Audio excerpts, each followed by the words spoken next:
आगे सारे लोग ज्वाइन किए कि नहीं किए?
सर्वदा आध्यात्मिकी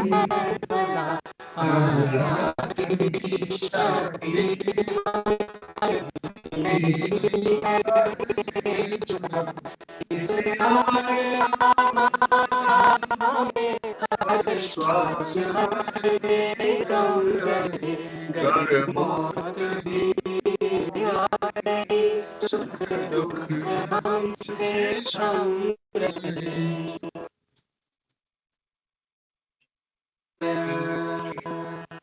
So today we inbound and outbound investments under Foreign Exchange Management Act. So you all have this FEMA in your course also, main course or that SPM. SPM. So they have prepared the presentations as per the latest RBI circulars. So I first ask the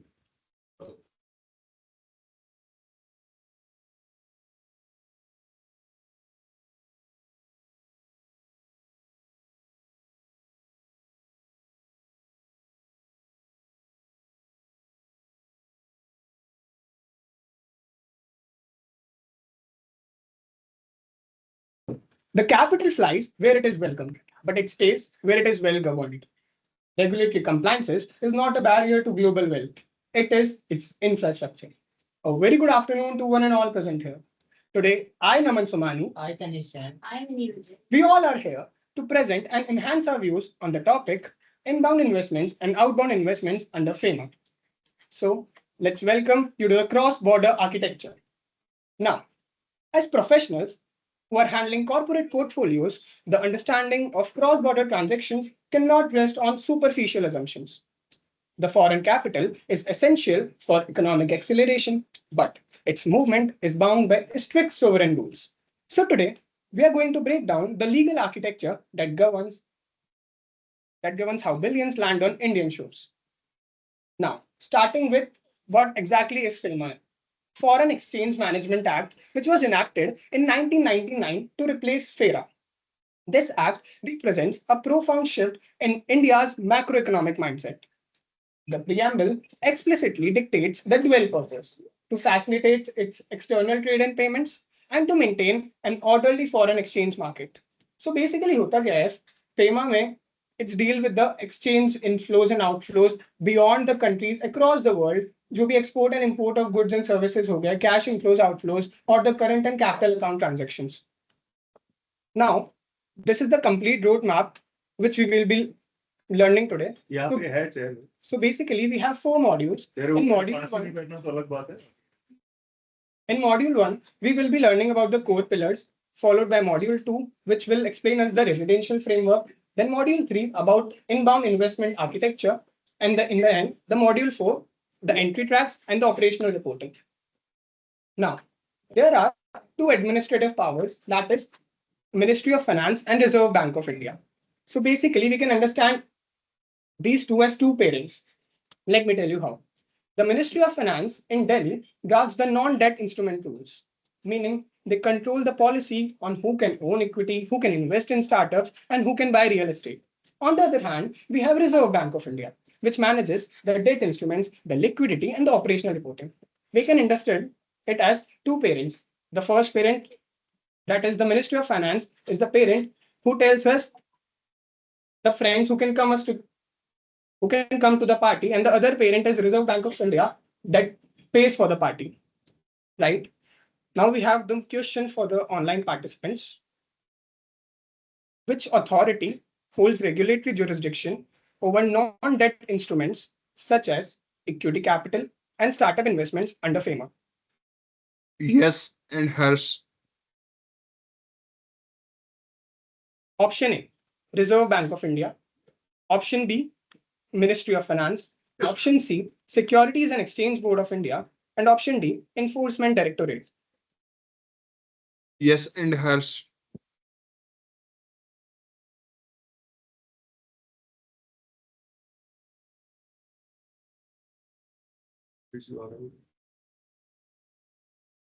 हर्ष मैं 28.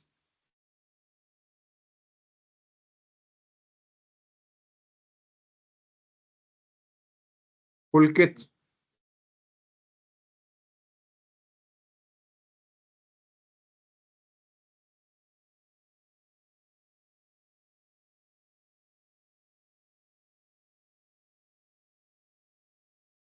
खुशी Jain.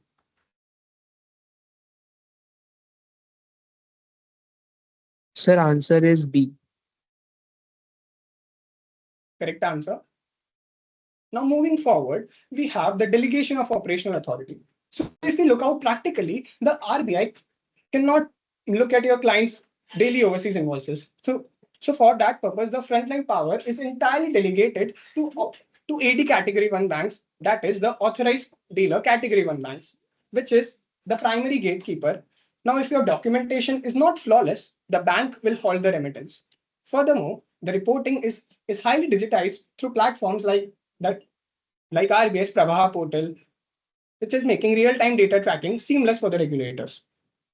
Now, we have the gatekeeper definitions, which are covered under Section 2, subsection 5 and Section 2, subsection W of FEMA Act 1999, which tells us who will be a Desi and who will be a Firangi, basically PRI and PROI. Now, the absolute golden rule here is to disconnect your mind from the Income Tax Act. FEMA does not care about tax brackets or citizenship passports. It looks strictly at your physical presence and your commercial purpose. Now, in order to understand who will be a person resident in India and who will be a person resident outside India, there is a quantitative test.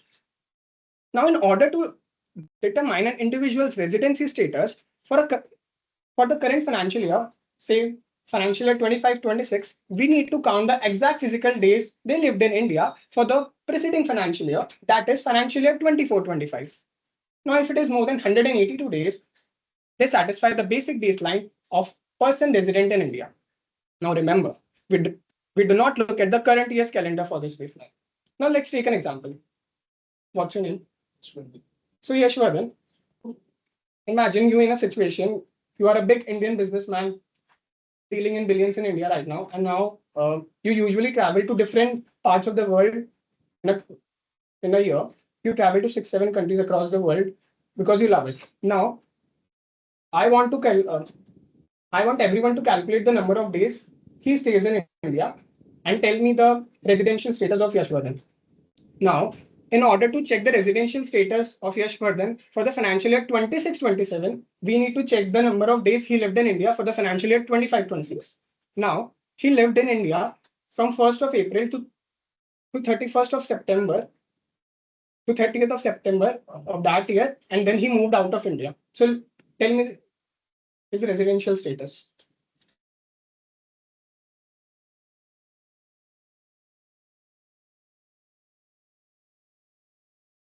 Hmm.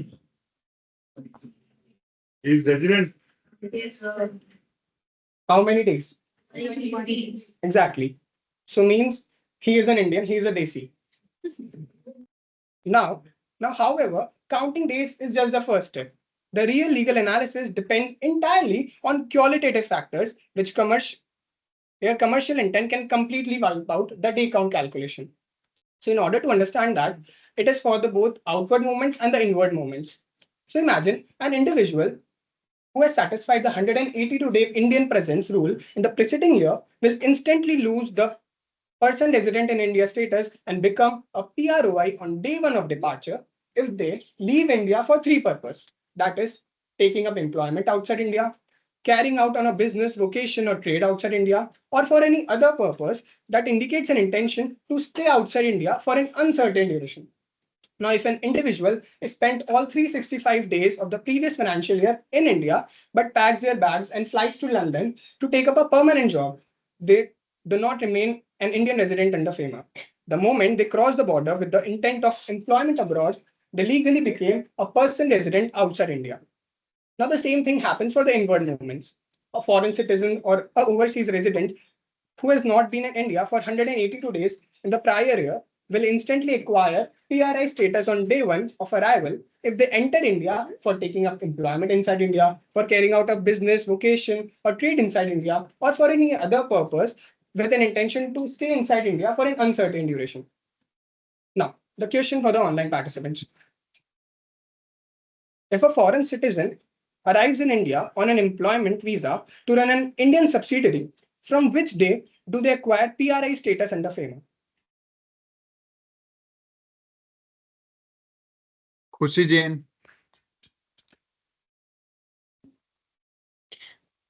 Answer is A, day one of landing. Correct answer. Now, moving forward, we need to understand the strategic takeaway here. For corporate bodies, the residential status is anchored to the geographical place of legal registration or localized operational control.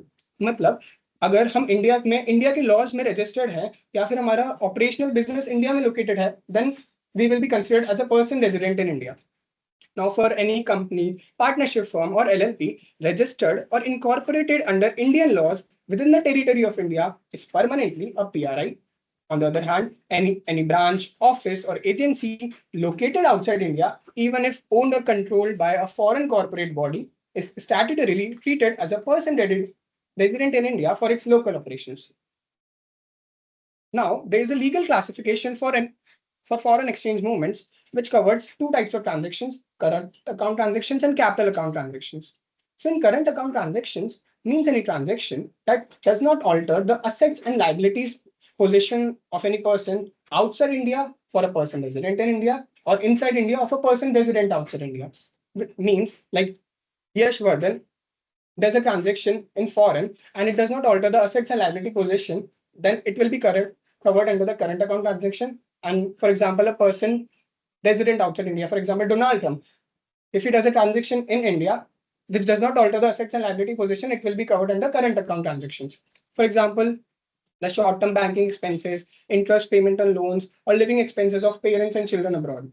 On the other hand, we have capital account transactions. So these are the transactions that actively alters the asset and liabilities position outside India of a person resident in India, or inside India of a person resident outside India. Examples: inbound foreign direct investment, external commercial borrowings, and purchasing real estate assets. Now, question for the online part. So, suppose a company has purchased plant and machinery from China and made payment to the Chinese vendor. So whether it is current account transaction or capital account transaction. Capital. यहाँ पे यही problem है. It is current account transaction. कैसे है बताओ आप. इन्होंने जो डेफिनेशन देखी ना, उससे आप समझो थोड़ा वापस, एक बार वापस समझा। They did not create asset in China. So मतलब भाई उन्होंने there is no liability which has been created in China, no है ना? security. So basically they paid the amount and received the plant and machinery. So there is no asset or liability creation of the Indian company in in China. China. So it is a current account transaction and not a capital account transaction. And current account transaction is FEMA का बड़ा एक simple rule है. Current account transaction is generally permitted until and unless specifically prohibited. And capital account transactions are generally prohibited Explicitly. until they are specifically permitted under FEMA. तो अभी आपको बोल दिया कि कैपिटल अकाउंट ट्रांजैक्शन, आपने तो सबने कैपिटल अकाउंट ट्रांजैक्शन बोला है इसको, तो आप गलत एडवाइस दे सकते थे। खुद ही आपके पास कोई क्लाइंट आता हो, कहता है कि साहब हमें तो लेके आना है प्लांट एंड मशीनरी, आप उसको मना कर देते, अरे देखें तुझे कहाँ है। तो ये आपको थिन लाइन रीडिंग स्टडी करनी होती है ऑफ द लॉ, जब जाके आपको समझ में आता है। मोमेंट मैंने आपको पता है where I have trapped it, मैंने बोला प्लांट एंड मशीनरी, तो जो आपने बोला अरे प्लांट एंड मशीनरी ये तो कैपिटल होता है, हमने कैपिटल और रेवेन्यू पढ़ाई है ना, अभी अकाउंटिंग स्टैंडर्ड के अंदर होता है वो कैपिटल, यहाँ नहीं होता। यहाँ पे आपको, अच्छा अभी एक और बात है, सपोज मैंने प्लांट एंड मशीनरी खरीदी और उसका पेमेंट जो है मुझे अभी इंस्टॉलमेंट्स में देना है, so whether capital account transaction और करंट अकाउंट ट्रांजेक्शन, यहाँ पे जो खरीद रहे हो वहां तक तो ठीक है, लेकिन आप एक लाइबिलिटी क्रिएट कर रहे हो, तो जो लाइबिलिटी क्रिएट कर रहे हो आप उसे या तो फॉरेन कोई एक्सटर्नल कॉमर्शियल बोरोइंग के नाम में हो गई या जो भी हो गया, so that liability is a capital account transaction which you have created. Now there is a question for the online participants. Which of the following is classified as a capital account transaction under section 2 subsection E of FEMA? Pulkit, Option A, remittance for routine foreign trade expenses. Option B, payment of interest on an overseas loan. Option C, inbound foreign direct investment. And option D, remittance for living expenses of parents living abroad. Pulkit Mittal, Sir, the answer is option C. Correct answer. Now, channelizing foreign capital into Indian enterprises, that is inbound investments. So what exactly is inbound investments? Inbound investment represents the deployment of capital by non-resident individuals, foreign funds, or overseas corporates into domestic businesses, corporate securities, or asset classes. मतलब कोई भी investment by a foreign resident or a PROI in India is basically an inbound investment. Now, driven by robust macroeconomic fundamentals, India's historical trajectory highlights significant global integration and internationalization, with cumulative foreign direct investment of more than $1 trillion threshold since the turn of the millennium. Now, evaluating foreign investment under the non-debt instrument rules. So what is foreign investment? Foreign investment is an investment made by a person resident outside India or a non-resident on a repatriable basis in the capital instruments of the Indian company or an LLP. So definition तो काफी basic है, but इसमें एक term है repatriable. So what is this repatriable? A fancy word. So this fancy word basically means can we take out our profits, dividends, or the cash proceeds to our home country again. So it implies that the foreign investor retains the explicit legal right to remit the core capital, dividends, profits, or ultimate liquidation proceeds back out of India to their home country. And if it is non-repatriable, then it is not covered under foreign investment. क्या समझे? Repatriable and not repatriable. कौन बताएगा? क्या नाम है तुम्हारा? नैतिक। नैतिक। तुमने अभी ज्वाइन किया क्या? Yes sir. कब? 7 मंथ हो गए। अच्छा। तो what is saying? What is repatriation and non-repatriation? The repatriation of profit means the transfer of profits from foreign country to homeland country. तो जो भी पैसा आपका यहाँ पे आएगा उस पैसे को आप वापस भेज सकते हो। तो बेसिकली यहाँ पे जब ये रिपार्टीशन और नॉन रिपार्टीशन की बात आगे करेंगे अपन, तो जो फॉरेन डायरेक्ट इन्वेस्टमेंट्स हैं जो आप FCCPR फाइल करके और रिपोर्टिंग करोगे, तो those formalities are required so that at a later date, if you are to repatriate the sale proceeds of that sale of those shares, those investments, then they can be repatriated. अगर आपने गलती से भी formality नहीं करी है ना, आपने RBI को रिपोर्ट नहीं किया है कि साहब ये पैसा आया है ऑन अकाउंट ऑफ इक्विटी, आया है ऑन अकाउंट ऑफ रिपाट्रिएशन, आया है, तो later date, suppose the company wants to, the investor want to take that money back and outside India, so that will not be possible for them. So therefore, the compliance under FEMA becomes very important.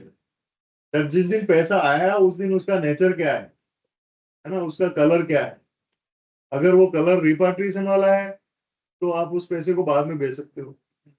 अगर non रिपाट्रिएशन वाला है, आपने RBI को inform नहीं किया है, तो पैसे को नहीं भेज सकते हो। तो अगर आपने मान लीजिए कंसल्ट करते हुए किसी को ये कह दिया यार पैसा तो ले ले, बाद में देखेंगे कि भेजना है नहीं भेजना है, तो आपने उसको कलर नहीं दिया, you are not given that colour of repatriation to that money, तो then you will not be able to send it, क्योंकि जो ही पैसा आप बाहर भेजोगे तो then RBI will ask. And RBI में कौन, इन्होंने इनिशियली एक आपको टर्म एक्सप्लेन करी थी, authorised dealer. So what is that? Who is authorized dealer? If someone is authorized dealer, मतलब he is representing the RBI only. तो जो बैंक्स हैं, जनरली जितने भी बैंक्स हैं, उनके कुछ डिजिग्नेटेड ब्रांचेस जो हैं, उनको वो ऑथराइज्ड डीलर ब्रांच बना देते हैं।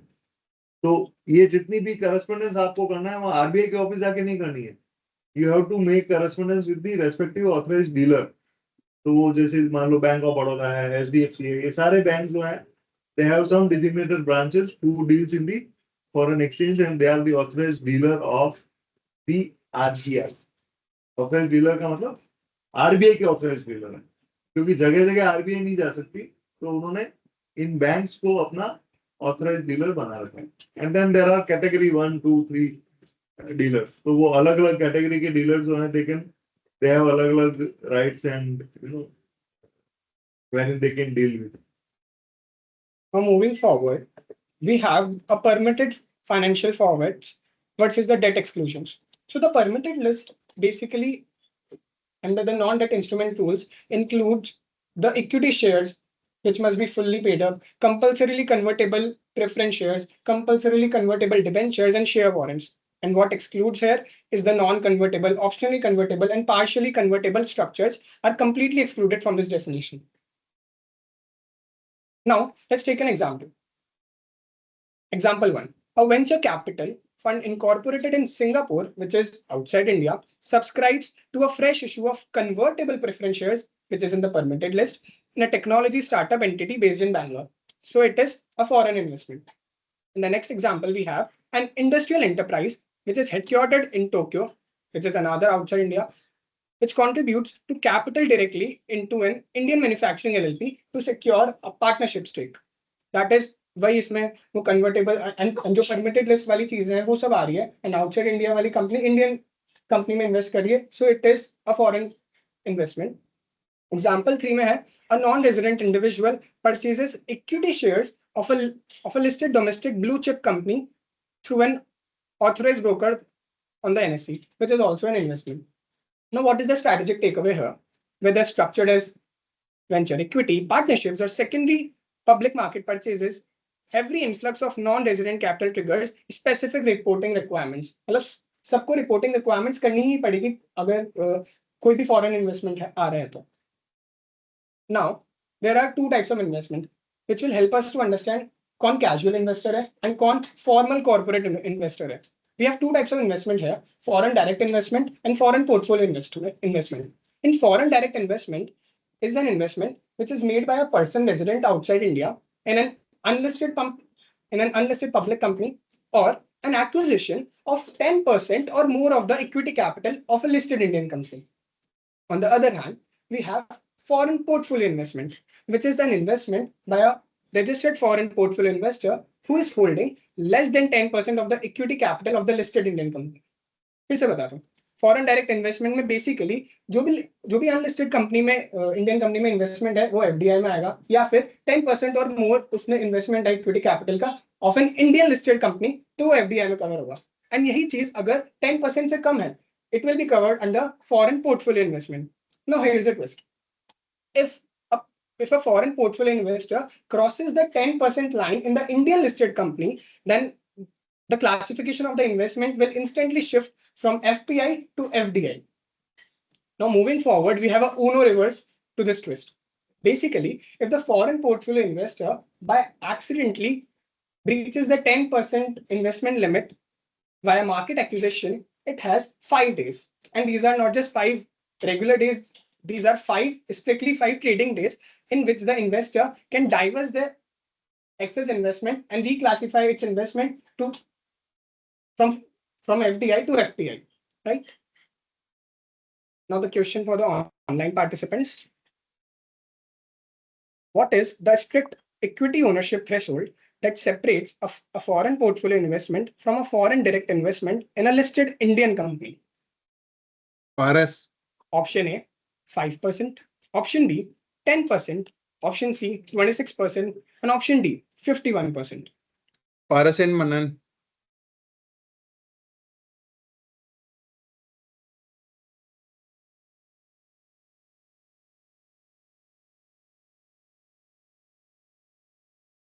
Rigatsi Khandelwal. Mirgasi. B. Yes, correct answer. Now moving forward, we have 2 case studies. The first is one of the well-known business called Swiggy. So prior to its public listing, Swiggy raised substantial growth rounds from global institutional funds, including Process, Tencent, and SoftBank. Now, because the entity was unlisted during these funding rounds, the 100% of the incoming investment was legally classified as foreign direct investment. And the capital was primarily infused via compulsorily and mandatorily convertible preference shares under the automatic rule. So what is the takeaway here? The unlisted corporate scaling, they rely on structured convertible equity to ingest massive foreign growth capital without regulatory disruption. The another case study is of Zepto. The institutional funding rounds executed by Zepto to scale the regional fulfillment operations across the metropolitan markets. These inflows were fully utilized by the automatic routes, removing the requirement for the prior ministerial approvals or the government approvals. Now, the valuation baseline here is that the subscriptions which were benchmarked against the independent fair value pricing flows must be certified by a chartered accountant to guarantee transparent capital computation. So compliance key here is the executing high velocity institutional rounds requires strict compliance with the certified pricing flows the fair value to ensure the immediate and frictionless capital deployment. Now the question for the online participants. Which type of financial instrument is excluded from the NDI definition of capital instruments and treated as disguised debt under the ECB rule? Anushka. Option A, fully paid up equity shares. Option B, compulsorily convertible debentures. Option C, optionally convertible preference shares. And option D, compulsorily convertible preference shares. Anushka.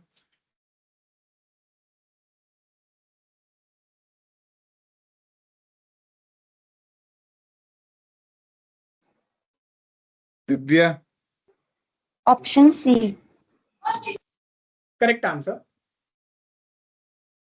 Now, let's look on to the startups, the specialized venture instruments for recognized startups. So the eligibility criteria here that the issuing entity must be a distinct, unique, active startup recognized by the DPIIT, that is the Department for Promotion of Industry and Internal Trade. Here, the minimum investment ticket is of rupees 25 lakhs or more in a single investment tranche by a single investor. Now, the equity window, the instrument functions initially as an agile debt note, but must convert into equity or to be repaid within a maximum period of 10 years from the issuance date. So ये अलग से startups को basically facilities दी है FEMA ने startups को promote करने के लिए. Now, foreign investment can come to India via two highways. These are automatic route or government route. In automatic route, no prior or ministerial permission is required. Capital enters directly via the banking channels, and in the government route, prior return clearance is mandatory via the foreign investment facilitation portal before funds can enter. Now, we as article assistants, we need to understand two forms which are really important. They are Form FCGPR and Form FCTRS. Form FCGPR is the foreign currency gross promotional return, which is a mandatory filing when an Indian company issues fresh capital instruments to a person resident outside India. The timeline here is that it must be submitted within 30 days from the date of the share allotment. Now, the other form is the Form FCTRS, that is foreign currency transfer of shares. It is also a mandatory filing for a secondary market transfer of capital instruments between a resident and a non-resident. So the timeline here that it must be submitted within 60 days of receiving or paying the remittance. Now, if anyone of us does not follow the days criteria, like the 30 days timeline or the 60 days timeline, then the late submission fees will be applicable. Now, these are the sectors which are being permanently closed for the foreign direct capital investment. These are lottery businesses, including government, private, or online lotteries, nidhi companies, chit funds, real estate businesses, or commercial or construction of farmhouses, private farmhouses, gambling, betting, trading in transferable development rights, or tobacco manufacturing. Now, question for the offline participants. In which of the following sectors is foreign direct investment completely prohibited under the current FEMA regulations? Option A, e-commerce marketplace models. Option B, infrastructure development and townships. Option C, real estate business and trading in transferable development rights. And option D, single brand retail trading.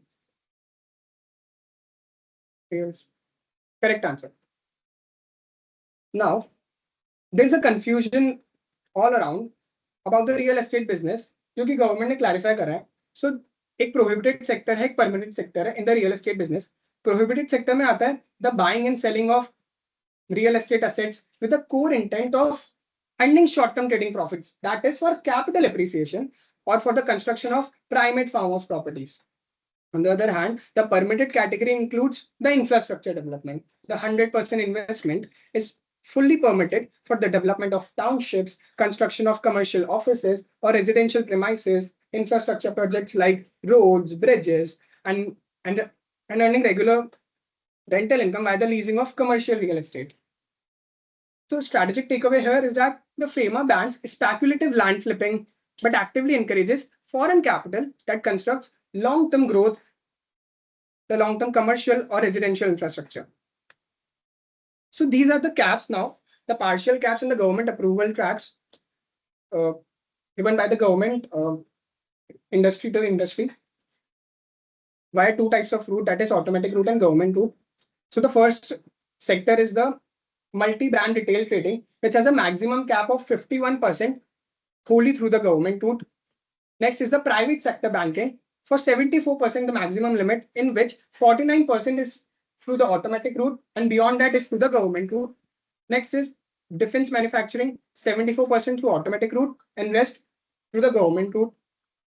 The next industry we have the brownfield pharmaceuticals of cap up to 74%, and this 74% is up to automatic route and the rest is from the government route. The print and digital media, the cap is 26% via the government route. And the next is public sector banking, which has a cap of 20%, which is maximum limit by the government route. Now below, these are the 100% automatic route, which are fully open. These are e-commerce marketplace model, single brand retail trading, IT, renewable energy, non-defense manufacturing, infrastructure development, telecom services, and greenfield pharmaceuticals. Now, as per the latest 2026 RBI guidelines, there is an update.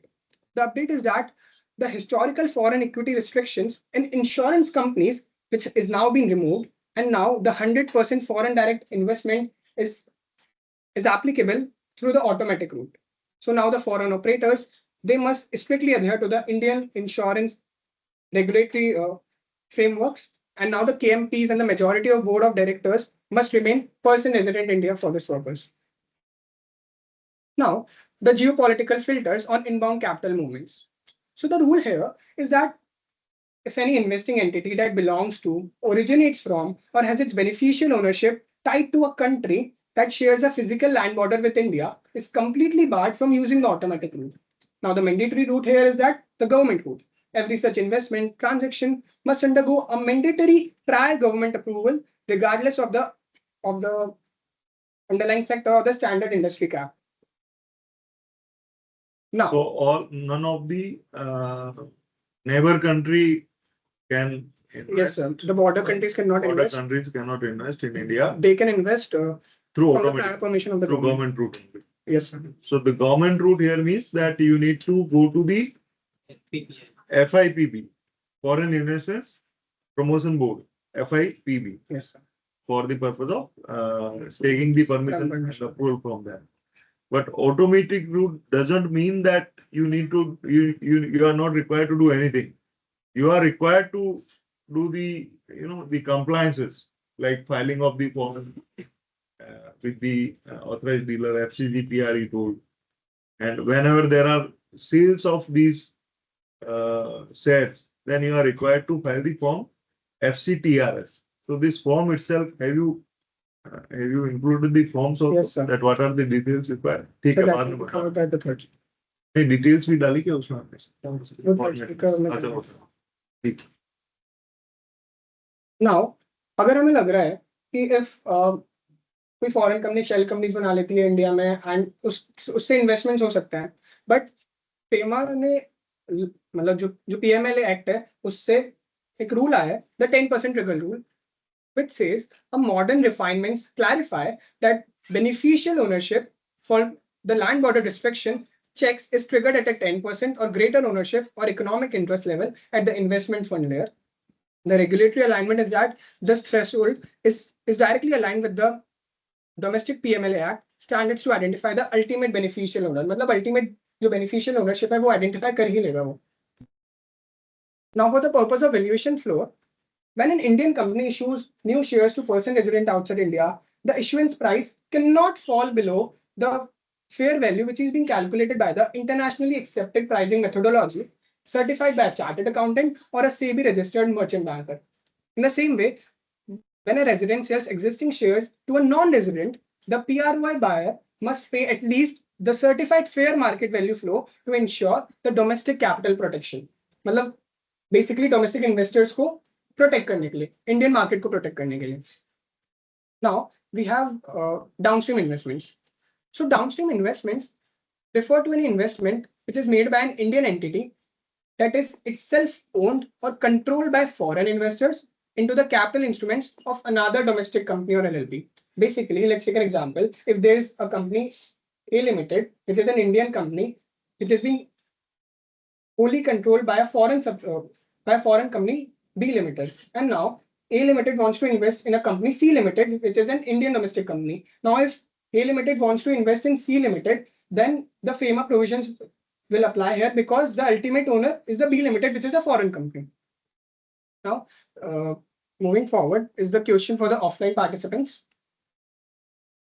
Under the press note 3 framework, offline participants. आप लोगों के लिए Under the press note 3 framework, what is the minimum beneficial ownership threshold at the offshore investor layer that triggers mandatory government approval for entities sharing a land border with India? एक साथ जवाब Option A 1%, option B 5%, option C 10%, and option D 25%. Correct answer. Now, I would conclude by saying these updates. These are the RBI 2026 latest guidelines. These are 5 guidelines. First is the 2026 Consolidated Trade Framework, which is effective from October 1st, 2026. It says that for the first time in FEMA history, both export regulations and import regulations are combined into a single cohesive legal code to drastically reduce regulatory fragmentation. Now, the service and software exporters must now file an export declaration form EDP within 30 days from the end of the month in which the invoice was raised. And the statutory period allowed to realize and bring the export proceeds back to India is being relaxed and standardized to 15 months than the earlier 9 months. And if trading in Indian rupees, the timeline is further extended to 18 months to push international rupee trade settlements. So basically, इसमें time limit बढ़ा दिए, facility दी है ये update में RBI ने. Now the second update is of the streamlining of the firm's portal and auto acknowledgement. Now the submitted forms are now instantly auto acknowledged with a digital timestamp on the portal. The authorized dealer bank AD banks are under strict mandates to review and verify all the uploaded transaction documents within 5 working days of submission. The third update is of the hard stop on the late submission fees, the 3-year rule. The formula-based late submission fee is strictly remedial facility available only for a maximum period of 3 years from the original due date of the transaction. Now it has been shifted to compounding. If an Indian company discovers a missed filing that is older than 3 years, they are entirely blocked from paying the fees. It will be compounded now if it is older than 3 years. In the fourth point, we have the valuation certificate. When an executing cross-border shares, sales, or investments, the aging of your valuation report will cause immediate rejection if it is miscalculated. The SEBI registered merchant banker or the chartered accountant valuation certificate must not be more than 90 days old on the exact date of the allotment or transfer.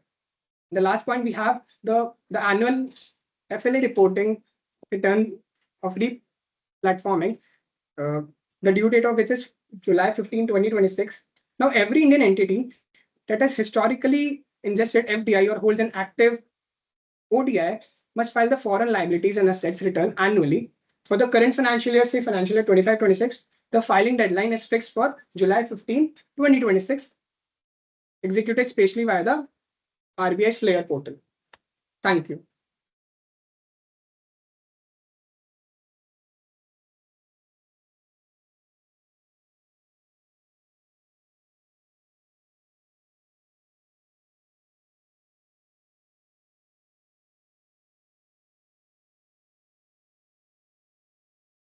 Good afternoon, everyone. I, Tanesh Jain, will be presenting on the Chapter 3 Outbound Investment under FEMA.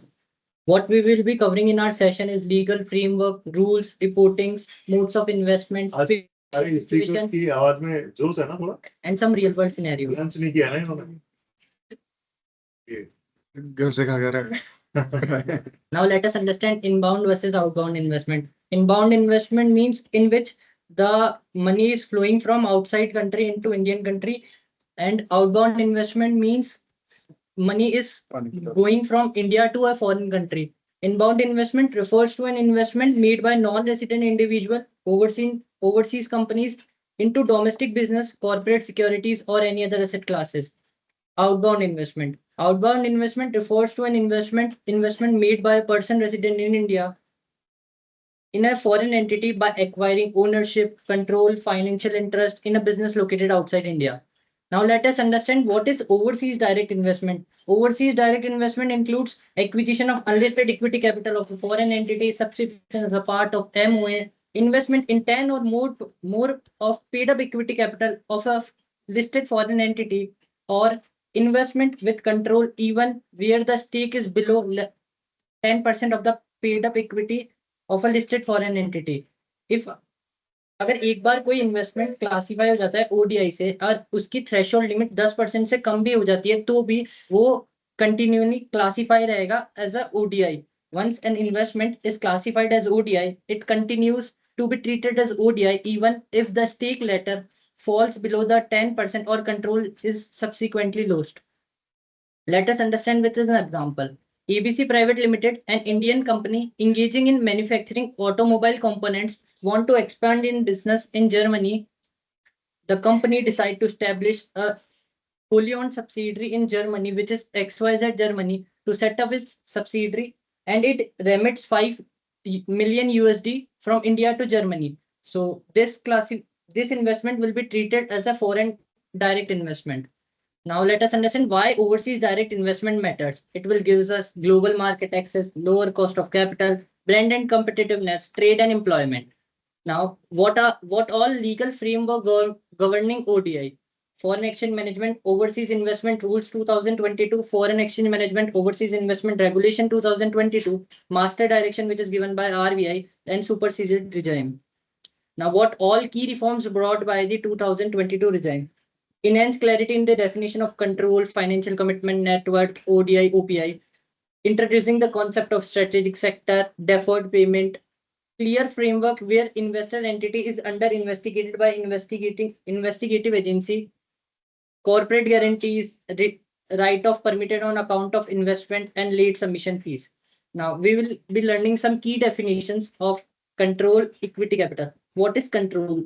The right to appoint majority of director or to control management policy decision, exercisable directly, indirectly, or individually, or in concert, including via shareholding, management rights, or agreement entitling the holder to more than 10% of voting right. Equity capital includes equity shares, perpetual capital, or instruments that are irredeemable. Now, financial commitment and net worth. What is भाई कल पढ़ी पढ़ रहा है financial? जाएगा नहीं तो यहाँ तो सबको नींद आ जाएगी अभी ये पता नहीं लोगों में कुछ बोल रहा है Now, what is financial commitment? The aggregate amount which is invested by a person resident in India by way of ODI into plus debt overseas plus other than overseas portfolio investment plus non-fund based facilities extended to foreign entity or entities. Now, what is net worth? Now, for example, if we have to calculate the net worth of Kalani & Co. LLP for the purpose of foreign investment, what we have to check is capital contribution made by all the partners plus all the undistributed profit or loss to hota hi nahi hai. Now, for companies, it will be paid up share capital, reserve and surplus. But can Kalani company make foreign direct investment or ODI? ये बताओ पहले. Yes, sir. As a LLP. Yes, sir. Yes, sir. तुमने पढ़ा ही नहीं. Yes, sir. From me. जाओ तुम्हारे उसमें वापस. इसमें कौन कौन इन्वेस्टमेंट कर सकता है कहीं लिखा हुआ? नहीं सर. नहीं लिखा हुआ है. ये तो लिखना चाहिए ना तेरे को. तो एक कंपनी कैन इन्वेस्ट और है एलएलपी भी कर सकती है. एलएलपी शायद कहाँ से आ गया बीच में. और resident individual through LRS, liberalized remittance scheme. liberalized remittance scheme. Dialogue. That is resident individual. अगर कोई नॉन रेजिडेंट है और उसका पैसा इंडिया में पड़ा है तो वो नहीं कर सकता LRS के थ्रू. जो रेजिडेंट है और इंडिया में है वो कर सकता है LRS के through investment in the equity. Of course up to the $250,000 का जो लिमिट है. तो as a LLP firm I doubt that one can invest in. Sir, it was written in the. एक बार चेक करो कहीं है क्या. कर सकती है. Sir, ICI module में लिखा हुआ था. अच्छा एक बार वो देख लो. Strategic sector, which is newly added. क्योंकि हमें ये बड़ा ध्यान रखना पड़ता है कौन कर सकता है कौन नहीं कर सकता है किस में इन्वेस्टमेंट हो सकता है. जैसे इन्होंने FDI के अंदर केवल कंपनी में इन्वेस्टमेंट की बात तो इन्होंने लिख दी. क्या LLP में भी इन्वेस्टमेंट हो सकता है? Can any one person can invest into the LLP also? तो वो भी FDI के अंदर आता है. Now, strategic sector, which is newly included, energy. It includes energy and natural resources sectors such as oil, gas, coal, mineral ores, plus startup and any other sectors or subsectors notified by central government. Subsidiary and step down subsidiary, which is intermediary subsidiary, an entity in which a foreign entity has control as defined under the OI rules 2022. A parent company A has a subsidiary B. Now, if a parent company A wants to invest in company C, it will be classified as a step-down subsidiary. Now, general permission given for purchase and acquisition. The purchase or acquisition out of funds held in resident foreign currency account. A resident who already holds equity capital of foreign entity in line with FEMA. अगर किसी resident individual ने ये समझो इसको तो धीरे धीरे बोल यार, फटाफट भाग रहा है तो ऐसा लग रहा है कोई बुलेट ट्रेन ही आ गई इंडिया, है ना. Purchase acquisition out of the funds held in held in RFC, that is resident foreign currency account. तो ये कह रहे हैं कि यहाँ से आपको जनरल परमिशन है to purchase the equity outside. क्यों? क्योंकि आप पैसा बाहर का ही लेके आए हो. रेजिडेंट फॉरेन करेंसी में क्या आ रहा है कि बाहर का ही पैसा आ रहा है, एक आरएफसी अकाउंट खुल गया और now you can utilize it for your own purpose. तो उन्होंने कहा कि यार इस पैसे को आप अपनी मर्जी से जहाँ चाहो वहां यूज कर सकते हो. अब आगे चलो. Now let us understand second point with an example. हाँ ऐसे अब समझ में आया इसको.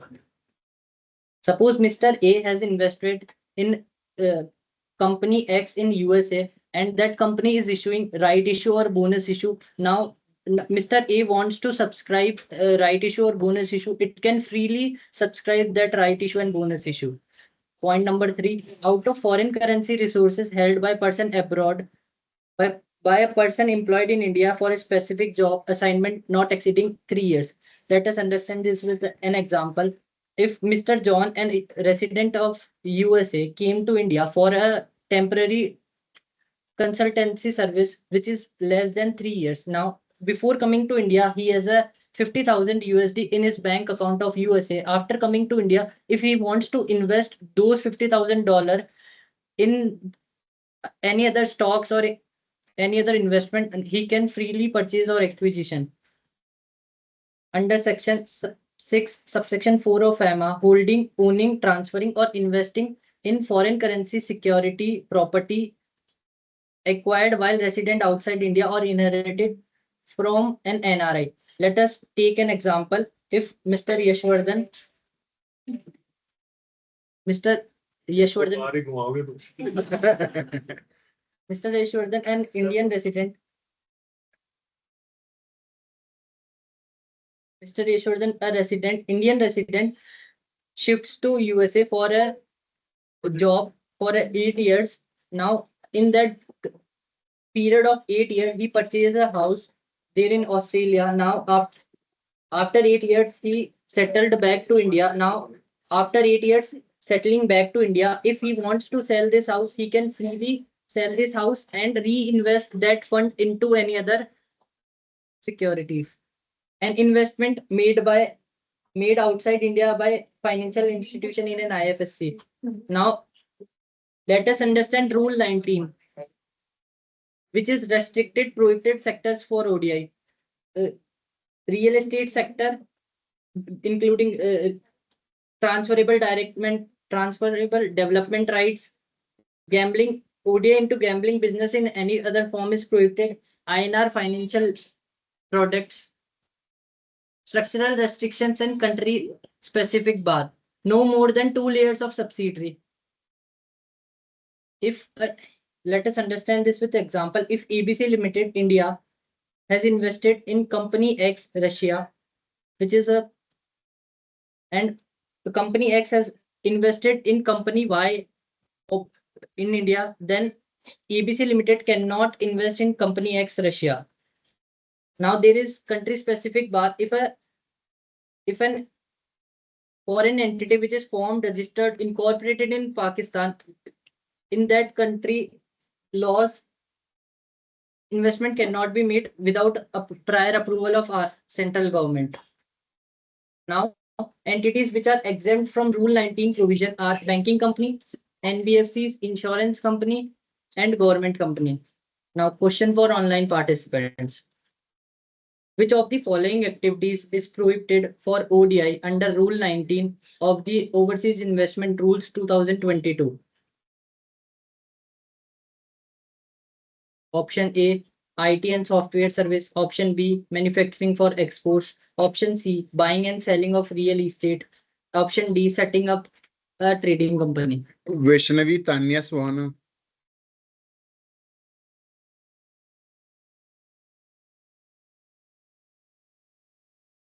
The answer is C, buying and selling of real estate. Correct answer. Now, what modes of financial commitment in ODI are available? Equity share capital, debt instrument, or any other financial guarantee. Now, let us understand the quantum limit of 400% ceiling limit of the net worth. If an entity wants to invest outside India, then 400% of the net worth will be calculated from the which will be calculated from the last audited balance sheet. Even and there is a one more threshold limit, USD $1 billion, 1 billion USD. If it covers within the limit of 400% of the ceiling limit, then also if an entity is investing more than 1 billion USD and it is covering within the 400 ceiling limit, then also RBI prior approval of RBI has to be taken. 400 ceiling limit does not apply where invested is funded through EEFC, account balances of ADR, GDR proceed, and utilization of net worth of subsidiary and holding company is not allowed. Now let us understand 400 ceiling limit with an case study. Now Bharat Tech Limited, जिसकी net worth है 100 करोड़. ये समझने का है exactly कि आप कितना investment बाहर कर सकते हो. तो इन्होंने शुरू में एक डेफिनेशन बताई थी फाइनेंशियल कमिटमेंट की, है ना. तो क्या डेफिनेशन है वो, मतलब आपका बाहर कहाँ कहाँ कितना टोटल इन्वेस्टमेंट हो सकता है, that is basically financial commitment. तो वो कितना हो सकता है उसकी ये सीलिंग है, 400% से ज्यादा नहीं हो सकता है of net worth from the last audit balance sheet.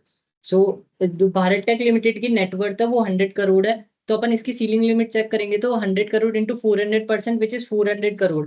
तो सिर्फ 400 करोड़ तक वो फ्रीली ट्रांसफर कर सकती है फंड्स. अगर उसके अलावा करना है तो prior approval of RBI. In the present scenario उसकी फाइनेंशियल कमिटमेंट हो गया 250 करोड़ के, इक्विटी में 120 crore plus corporate guarantee 80 crore which is total of 450 crore. So for this prior approval of RBI has to be taken. Now question for online participants. RBI approval is required if an Indian entity financial commitment in a single financial year exceeds. Pramod Option A USD 100 million. Option B USD 250,000. Option C USD 500 million. Option D USD 1 billion. Pramod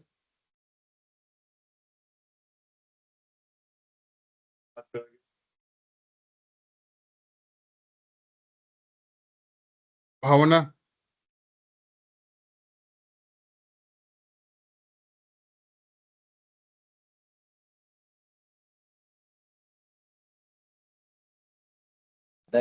D.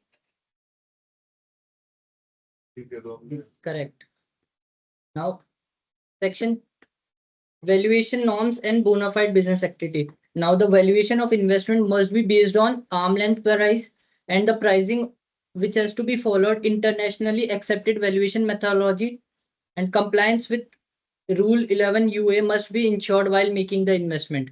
Now, what is bona fide business? Bona fide business activity means any activity permissible under law in the foods in India and the host country law in which investment is being made. Modes of payment and rule. Generally, तो pricing के अंदर आप देखेंगे जो foreign direct investments हैं तो वहां पे भी प्राइसिंग का इश्यू था और यहाँ पे भी प्राइसिंग का इश्यू है. तो वहां पे क्या लिखा हुआ है कि प्राइस जो है वो ज्यादा होना चाहिए, जो भी आपका वैल्यूएशन आ रहा है उससे ज्यादा या उस अमाउंट तक आप ले सकते हो. यहाँ क्या लिखा हुआ है, arm length price पे. यहाँ पे कम की बात है, जो भी प्राइस है उससे ज्यादा प्राइस पे आप इन्वेस्ट नहीं कर सकते हो. ऐसा क्यों? इंडियन मार्केट्स पे ज्यादा पैसा बाहर जाएगा. अल्टीमेटली जब भी अपन फॉरेन एक्सचेंज लॉ को देखते हैं तो हमें ये देखना चाहिए कि यार ये प्रॉब्लम जो है वो क्या बोलते हैं उसको, इससे इंडिया के फॉरेन एक्सचेंज के ऊपर क्या असर पड़ रहा है? तो अगर कोई, तो always we should try to learn this law in such a manner कि अल्टीमेटली क्या इंडिया के फेवर में जा रही है चीजें। तो अगर मान लीजिए कि आपने फॉरेन इन्वेस्टमेंट आ रहा है और जो आपका प्राइस आ रहा है उससे ज्यादा रेट पे आपने इन्वेस्टमेंट लिया है तो इंडिया को फायदा है, और जब जा रहा है तो कम रेट पे जाएगा तो फायदा है। That is how the entire law is written. Now modes of payments and rules. तो जहां पैसा आ रहा है वहां थोड़ा कम दिक्कत रहता है। ऑफकोर्स आपको मनी लॉन्ड्रिंग और ये सब चीजें भी उसमें देखनी होती है। Cash payments are not permitted. Remittance must be routed by AD bank, which is authorized dealer bank. This is very important point. अपने कोई क्लाइंट ने किसी यूएस के अंदर जाकर के, और एक क्योंकि वहां कंपनी इनकॉर्पोरेट हो जाती है, $100 का पेमेंट कैश में कर दिया and then they incorporated a company in US. तो उसके बाद में व्हेन ही अप्रोच्ड अस, तो हमने बोला यार ये पैसा कहाँ से आया? तो बोले कि सर मैं जर्मनी गया था, वहां से मैंने $2000 लिए और उसी में से मैंने ये पैसा वहां पे लगा दिया। $100 में कंपनी बन गई। You are happy with that $100। तो बट पॉइंट इज, अगर कोई कैश में direct, what they say that जब भी पैसा जाना होता तो it should be through proper banking channel. तो प्रॉपर बैंकिंग चैनल क्या होगा? आपका यहां से पैसा वहां जाना चाहिए, otherwise you are violating the company, violating the FEMA law. आपने भले ही वहां $100 ही खर्च किए हैं, बट आपने कंपनी इनकॉर्पोरेट कराई है and it was not through banking channel, then it should be through RBI approval. अगर बैंकिंग चैनल से नहीं करना तो आरबीआई अप्रूवल से करना होगा। तो वो नहीं किया तो मुद्दा $100 का नहीं है, उसका रेगुलराइजेशन करने में सालों लग जाएंगे। बिकॉज फिर अपने सिस्टम से चलता है, क्योंकि आपने काम तो पहले ही कर लिया। तो one has to be very careful about this कि यार वहां जाकर के हम कंपनी इनकॉर्पोरेट कर लेंगे, क्या हो जाएगा। तो ये चीजें नहीं चलती है बैंकिंग चैनल की, नहीं तो otherwise how the RBI will keep the track अगर वो प्रॉपर बैंकिंग चैनल के थ्रू पैसा नहीं गया तो। क्योंकि जितना भी पैसा बाहर से आता है और जितना भी पैसा जाता है उसका एक एफआईआरसी बनता है ना। एफआईआरसी जो आता है और जो जाता है उसके लिए कुछ और टर्मिनोलॉजी होगी, और वो कंट्रोल होता है। जैसे मान लीजिए कि आपने सेल्स किया है ना, या आपने कोई पैसा बाहर भेजा है, उसका कुछ पैसा वापस, कुछ अमाउंट, वो कोई अमाउंट आना है, सॉरी कोई माल आना है या कोई गुड्स जो भी है। सो हर entry of foreign exchange, every entry of foreign exchange is tracked, और जब भी उससे रिलेटेड ट्रांजेक्शन कंप्लीट हो जाता है तब उस एंट्री को वो कहते हैं कि हाँ यार इससे रिलेटेड जो भी काम है, पैसा भेजा है तो माल आ गया, इट इज आरबीआई के रिकॉर्ड में जाता है ये ऐसा भी काम हुआ है, या पैसा आया है और उसके अगेंस्ट माल भेजना है तो वो भी आरबीआई के रिकॉर्ड में जाता है। So every entry of foreign exchange transaction is tracked by RBI. अगर वो आगे जाकर के पेंडिंग रह जाती है तो आपके पास में नोटिस आ सकता है। Now let us understand second point with an example. अगर कोई इंडियन एंटिटी है, उसका ऑफिस बाहर अब्रॉड में भी है, फॉरेन एंटिटी मतलब फॉरेन में उसका ऑफिस है, तो वो नॉर्मल बिजनेस ऑपरेशंस के लिए पैसा रेमिट कर सकती है, बट जो पैसा है वो नॉर्मल बिजनेस ऑपरेशंस में यूज होना चाहिए, ना कि फ्रेश इन्वेस्टमेंट यूज होने के लिए। Now third point, a resident cannot make payment on behalf of a foreign entity except a financial commitment is permitted under the overseas investment rules and regulation. Now this point tells that if a Indian resident without being financial commitment with the foreign entity cannot make payment on the behalf of obligation of the foreign entity. Investment and financial commitment in Nepal and Bhutan must be followed through FEMA laws. All dues receivable in freely convertible currency and sale winding up proceeds must be repatriated to India in freely convertible currency only. जो भी पैसा बाहर invest करा था उसको cell के बाद में वापस से इंडिया में वापस लाना होगा। Now UIN generation and form FC. So there are 5 steps in which first step, file form FC with the AD bank before making the first remittance. Second step, AD bank will be verify application and reports to its and will report it to the Reserve Bank. And after that, a UIN, unique identification number, will be allotted to that foreign entity. Confirmation email sent to the authorized dealer bank and to the investor also. Now the code, now same UIN for every subsequent ODI made to that entity. One UIN per entity is allowed. Now question for the online participants. Under the automatic rule, what is the ceiling on an Indian entity total financial commitment across all foreign entities as a percentage of net worth? A, 100% of net worth. B, 200% of net worth. C, 400% of net worth. D, no ceiling limit applies. Bhaskar and Jitesh.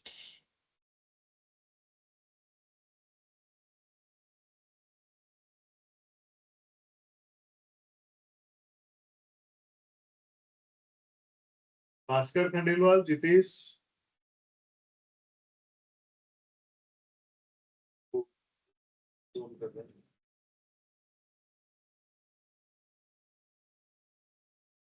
Next, like Dhruv Agarwal and Aditya Bansal.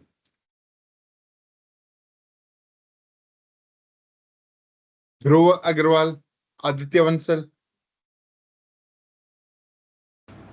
Hello. Yes, C Dhruv. answer. Correct. Bhaskar unmute नहीं हो पा रहा है क्या?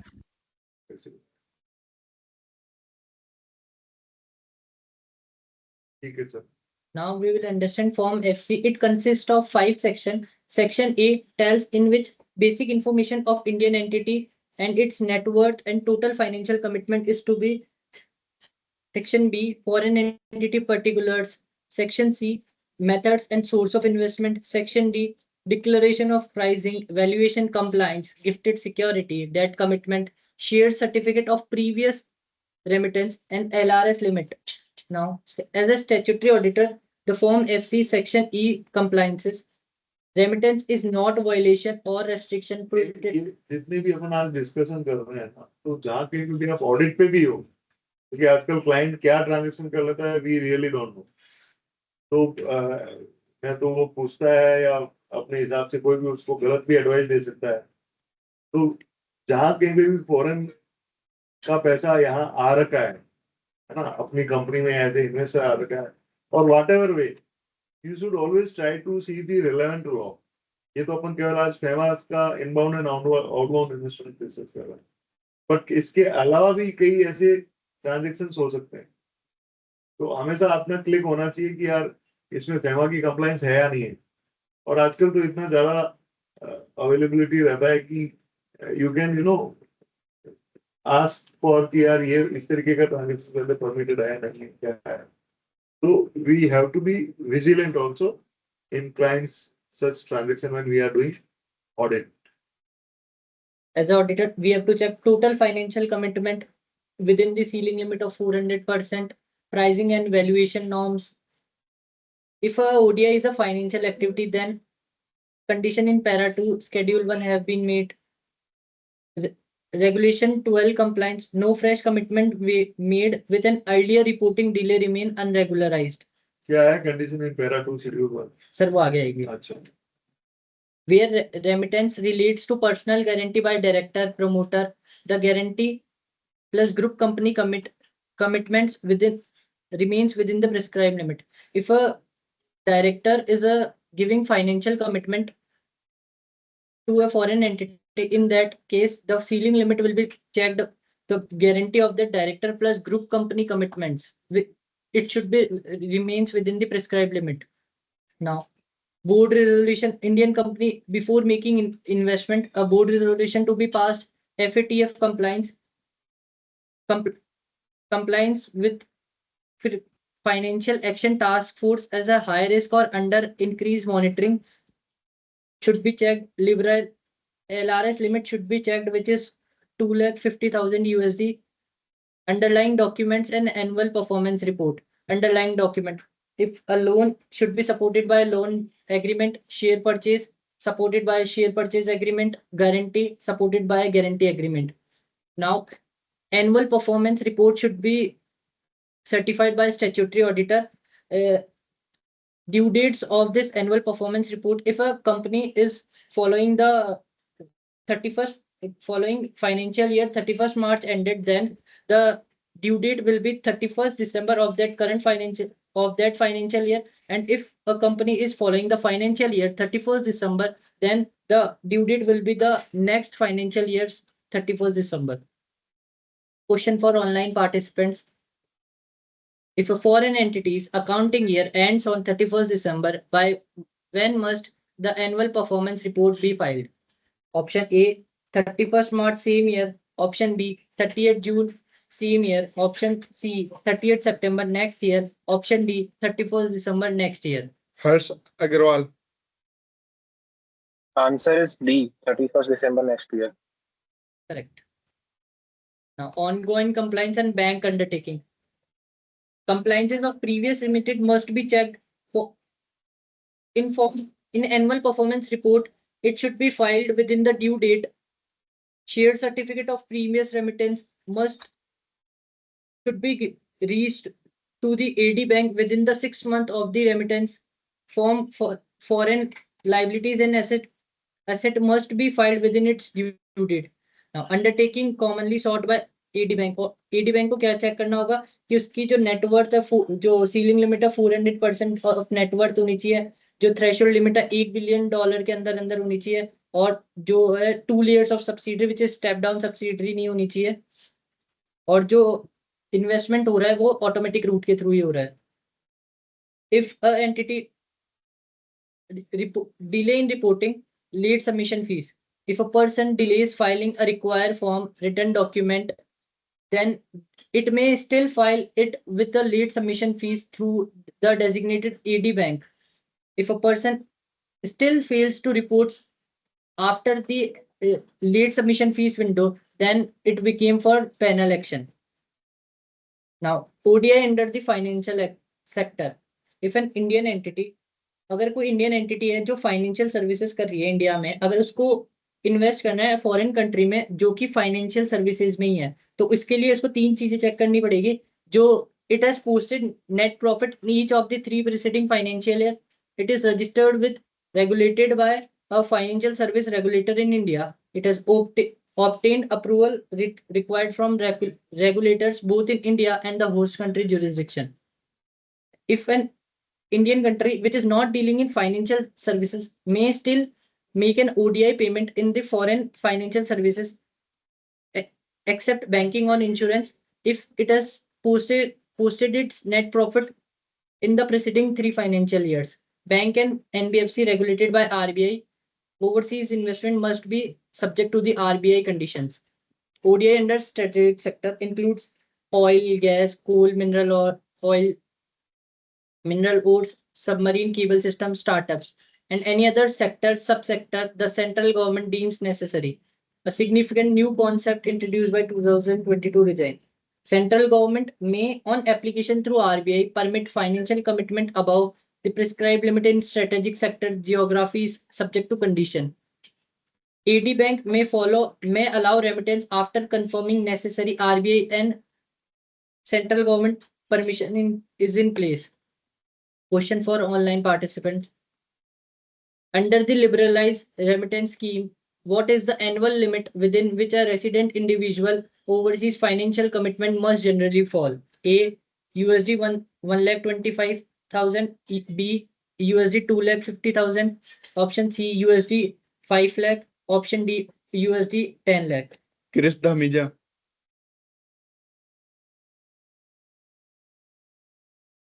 Chris Damija, Am I audible, sir? Yes. 2,50,000. Option B. Correct.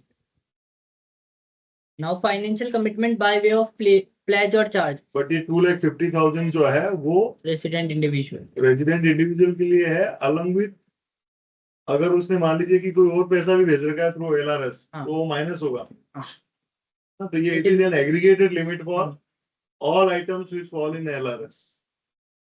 Now, if financial commitment is made by way of pledge or charge, an Indian entity can pledge its equity capital of foreign entity, creates a charge on its own asset in India, create a charge on asset outside India of the foreign entity in favor of AD Bank, a public financial institution in India, or an overseas lender for facilitates to the foreign entity.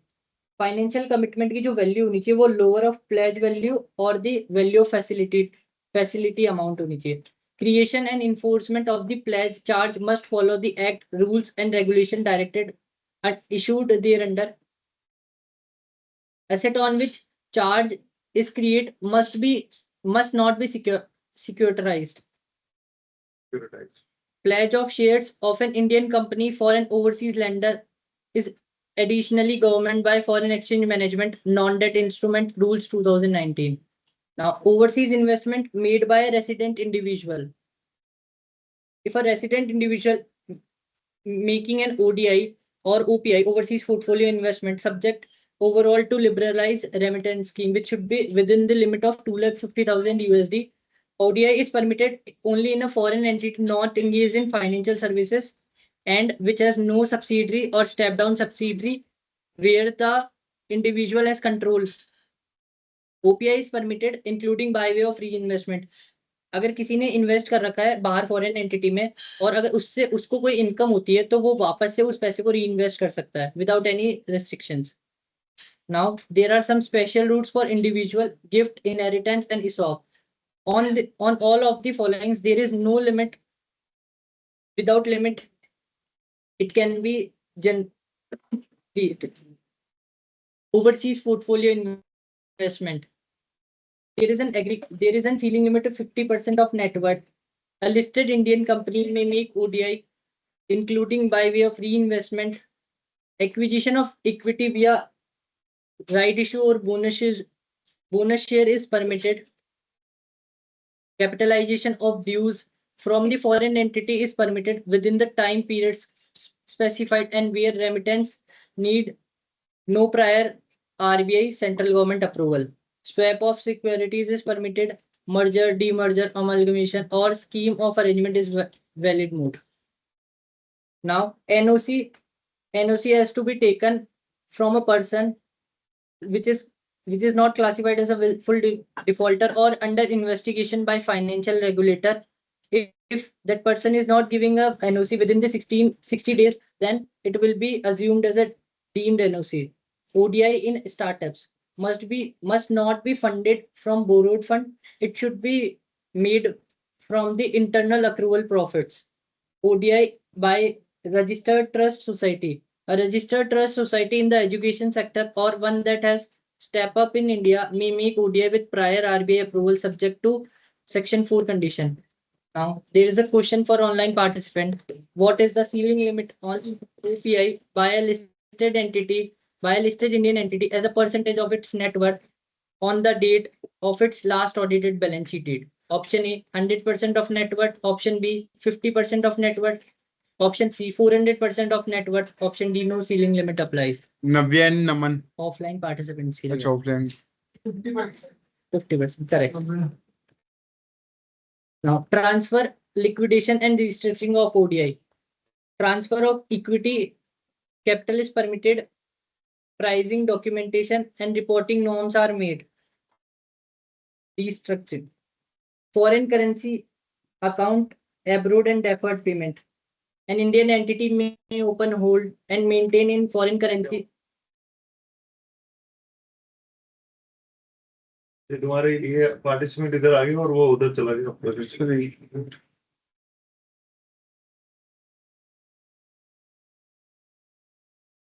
Take a distance.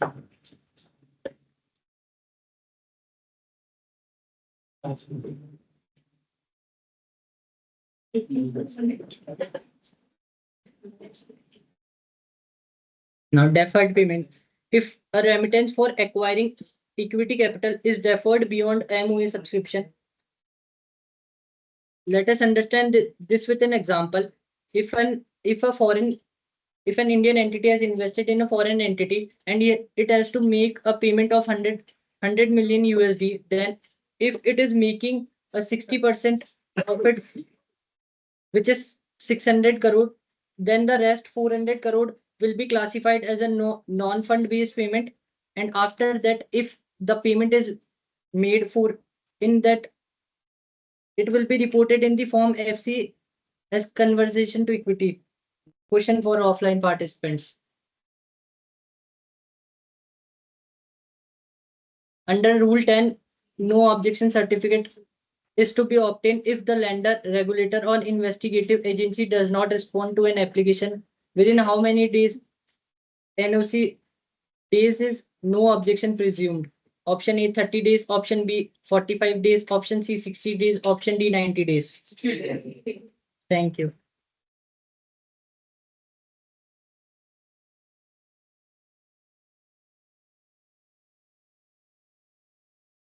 थोड़ा explain किया है क्या अब करेगा अगले में है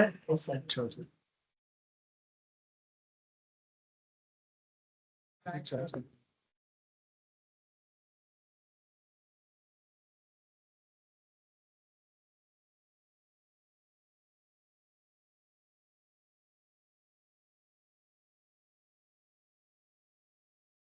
Good afternoon, everyone. Mini Vijay, will be covering the topics export of goods and services under FEMA, compounding and penalties, and forms for inbound and outbound investment. First, I'll start with export of goods and services under FEMA. So, under this, it includes regulatory framework, which includes core FEMA rules and RBI guiding governing exports, realization and advances, which includes time limit for export proceeds and advance receipt, invoice reductions, permissible reduction and supporting documentation, compliance and penalties, which includes reporting duties, adjustments, and non-compliance risks. So now we will cover regulatory landscape for exports. ये जो rules है ना, ये अभी तक तो अपन तो देख रहे थे, इन दोनों ने तो डिस्कस किया, that was on inbound and outbound investment. तो जहां पे आपका इक्विटी आ रहा है या इक्विटी जा रहा है उसके लिए थे. But what C will be covering is almost जितने भी जो भी एक्सपोर्ट्स में एंगेज्ड हैं और जो भी इंपोर्ट में एंगेज्ड हैं, जिन जो भी लोग इंपोर्ट करते हैं, तो बेसिकली अगर देखा जाए तो इसका इम्पैक्ट वाइडर है. मतलब बहुत, क्योंकि जरूरी नहीं है कि सबके यहाँ इक्विटी फॉरेन इक्विटी हो या सबने बाहर इन्वेस्ट किया हो, बट एक्सपोर्ट और इंपोर्ट तो कोई भी कर सकता है. तो ये वहां पे जहाँ कहीं पे भी एक्सपोर्ट है या कहीं पे बाहर से परचेज किया हुआ है आपने माल, तो ये वाले रूल्स एप्लीकेबल होते हैं. तो जब आप ट्रांजैक्शन ऑडिट कर रहे होते हैं तब भी आपको इनको देखना है. ठीक है. So the regulatory landscape for export, it includes dual regulatory framework. Directorate General of Foreign Trade, which is under Ministry of Commerce, issue foreign trade policy and procedures, and RBI regulates forex. So it is given under section 7, subsection 1 and clause A. So here the core rule is contracted invoices may be in freely convertible currency or INR, but proceed must be realized in freely convertible currency. So INR is not yet fully convertible. AD category 1 banks are the operational gatekeeper for all export transactions. So here's a question for the online participants. Which authority issues the foreign trade policy and procedures for export from India?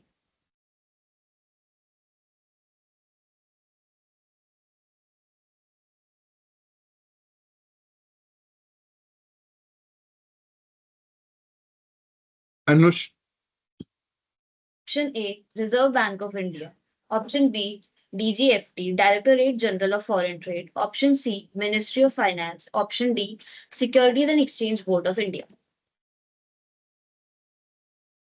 Sir, DGFT. Correct.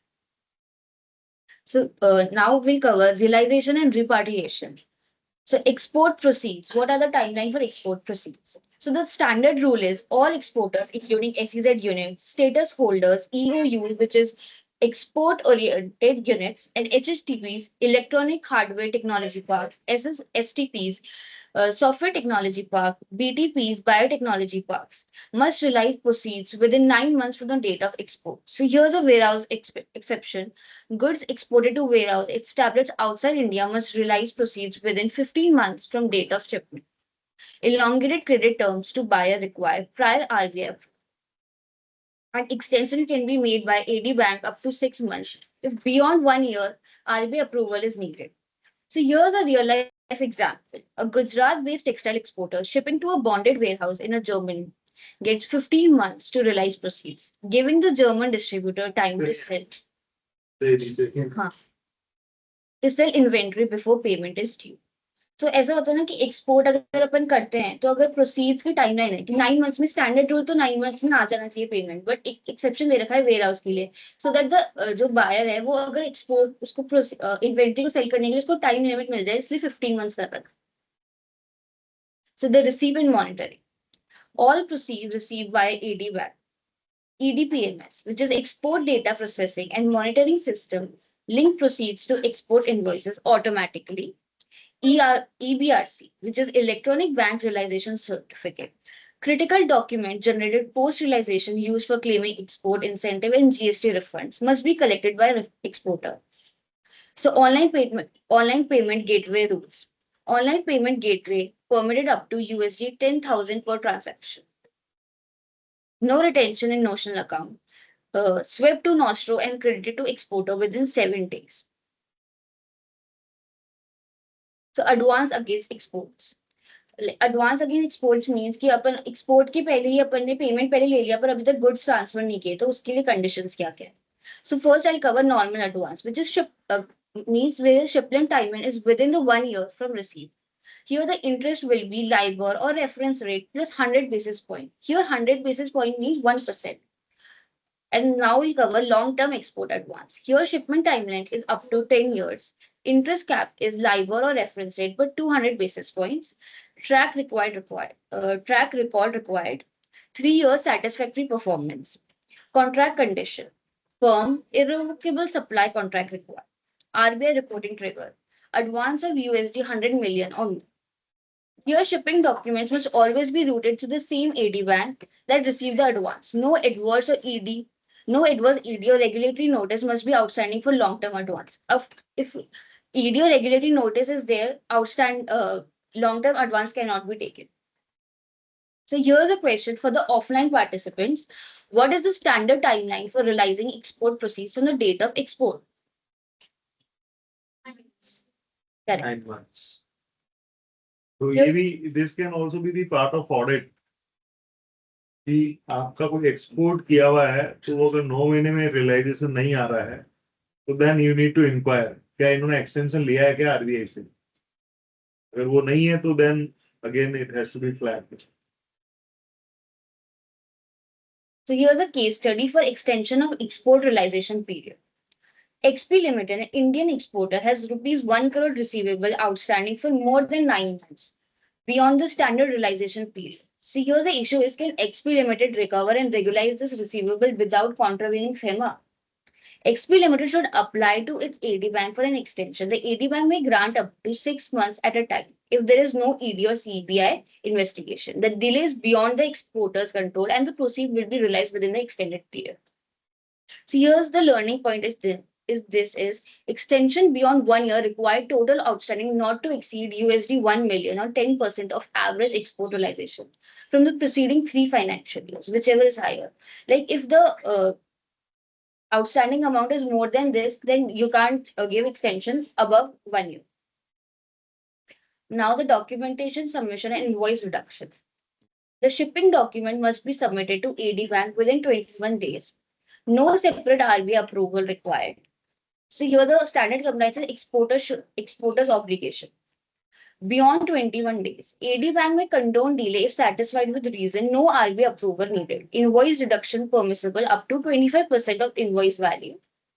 No ceiling for exporters with 3+ year track record, subject to conditions, not applicable to commodities under floor price stipulation. Exporter must not be on RBI exporter caution list. Proportionate export incentive must be surrendered. Invoice reduction are subject to strict conditions. Non-compliance may trigger FEMA contraventions and compounding proceeding. So here's a question for the online participants. Invoice value reduction. What is the maximum percentage by which an AD Bank can generally approve a reduction in export invoice value without unlimited track record relaxation? Formesh. A, 10%.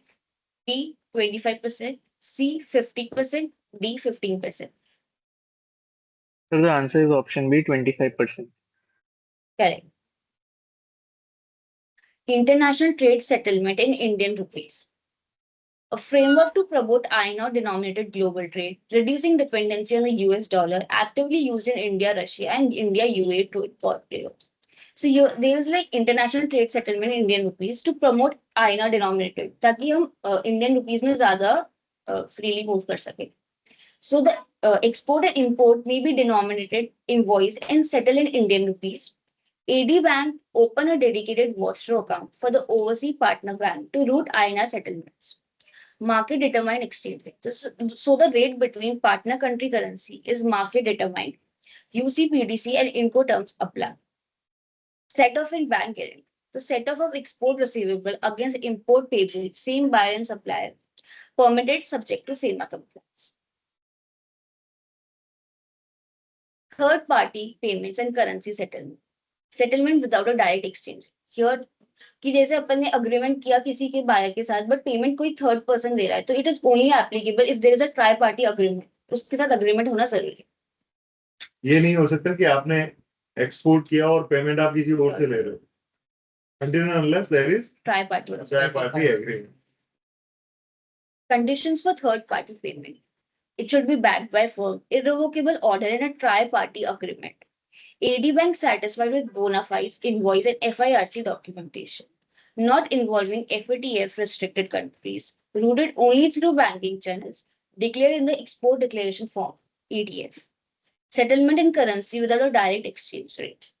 So the invoicing currency must be freely convertible. Settlement currency, beneficiary owner currency also be freely convertible. AD Bank Pro, due diligence and FATF compliance verification required. Write-off of unrealized export bills. Permitted when exporter cannot realize outstanding dues despite best efforts. Bill outstanding for over 1 year, satisfactory evidence of recovery effort, KYC or AML compliant, and exporter is a regular customer for 6+ months. So your write-off of unrealized export bills means कि जैसे अपन ने cell कर दिया export कर दिया पर अपने पास payment नहीं आया और 1 साल से ज्यादा हो चुका है बिल आउटस्टैंडिंग को तो अपन राइट ऑफ कर सकते हैं with these conditions.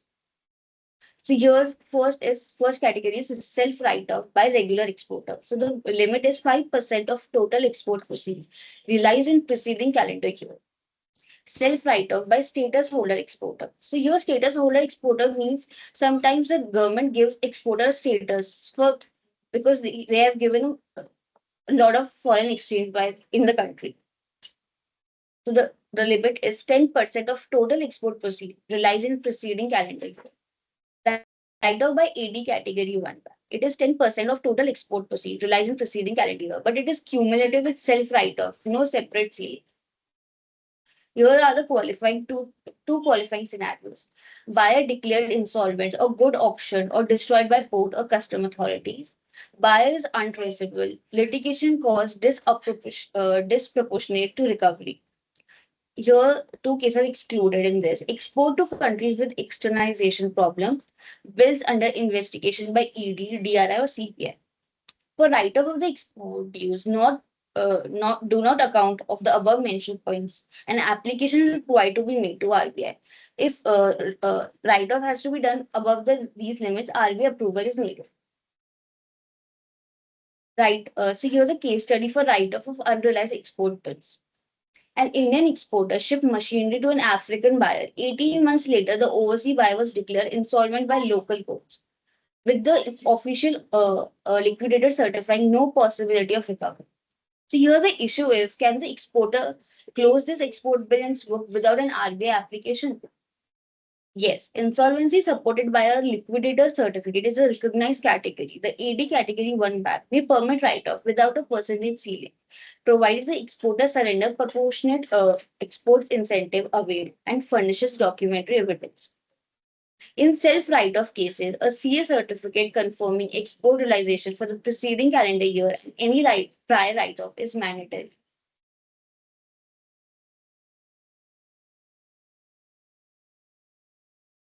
Set off and netting off of export receivables. So here are the conditions for set off. First, SEZ netting off. bilateral netting for the same Indian SEZ entity and overseas country party done as of the balance sheet date. Both legs reported separately by the AD bank. Same overseas buyer or supplier or overseas group or associate company. It should be routed through one AD bank only or on net or gross basis. No KYC or AML concern, no ongoing AD or CBI investigation. ACU country transaction and goods versus services set off excluded. So here are the questions for the online participants. Setup of export receivable against import payables must be routed through how many AD category 1? Option A, any AD bank of choice for each transaction. B, exactly one AD bank. C, a minimum of two AD bank for cross verification. D, no AD bank involvement is required. Tanmay, Pragati,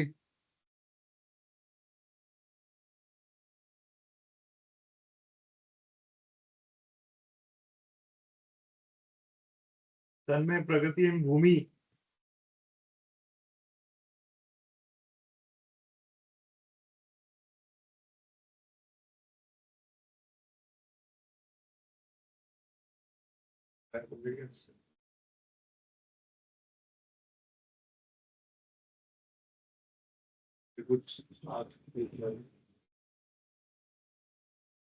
Team UB.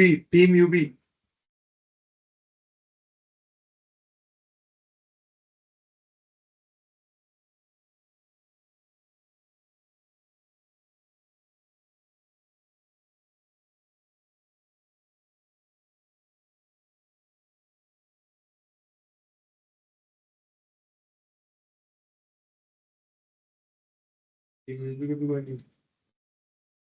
ये तेरे पता नहीं क्या voice का issue रहता है इसमें तो कुछ क्या आंसर। चलो क्या आंसर है भाई।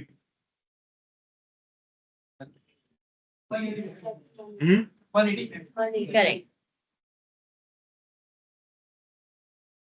Softex and exporter services. Software export compliance. So the register with STPI. All software exporter must register with Software Technology Parks of India before commencing exports. Invoicing. At least monthly or on milestone for long duration contract. Final invoice within 15 days of contract completion. One-shot transmissions. Invoice within 15 days of transmission. File Softex returns. File with STPI for each export event. Realization tracked by ED payments. तो सॉफ्टेक्स is like जब हम software को export करते हैं तो उसके लिए 3 condition है। फर्स्टली मुझे रजिस्टर करना चाहिए एसटीपीआई के साथ, invoice should be on time and file Softex returns. Exporter services, no prescribed declaration form. Service exporter need not file a declaration form but remain fully liable to realize and repatriate proceeds per FEMA. So here's a real life example. An Indian IT company on a 12-month US client contract must raise monthly milestone invoices and file Softex returns with STPI for each export, ensuring EDPMS tracking. So here's the RBA update for 2026. So the key changes are realization timeline, 9 months from 9 months to 15 months, plus 3 months for INR invoice export. Import payment timeline aligned to underlying contractor, fixed 6-month timeline removed. Set off between parties recognized as valid mode of export realization. See, the operational changes are all RBI references must be routed through the Parvaha portal. Greater autonomy granted to AD Bank for extension, set off, and reduction based on bona fide assets. So जो अपने पहले timeline पड़ी थी ना कि export के proceeds 9 months में आना चाहिए, वो अभी आरबीआई ने चेंज कर दिए to 15 months. So here are the question for the online participants. Under the RBI 2026 regulatory update, what is the revised standard period for realization and repatriation of export proceeds, which is effective from October 1st, 2026? Tanishq and Anurag. Option A, 6 months. Option B, 9 months. Option C, 12 months. Option D, 15 months. Tanishq and Anurag.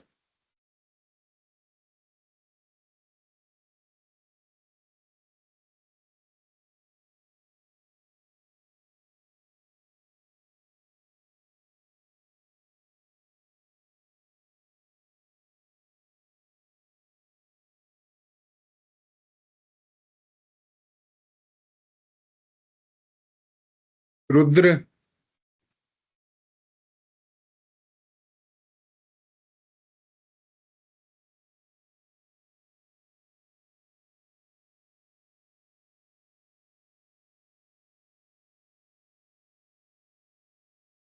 Rudra Hello.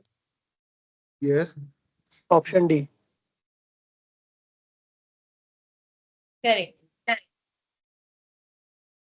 So now we'll cover this next topic, compounding penalties and forms under FEMA. Non-compliance with FEMA regulation can result in significant penalties and legal consequences.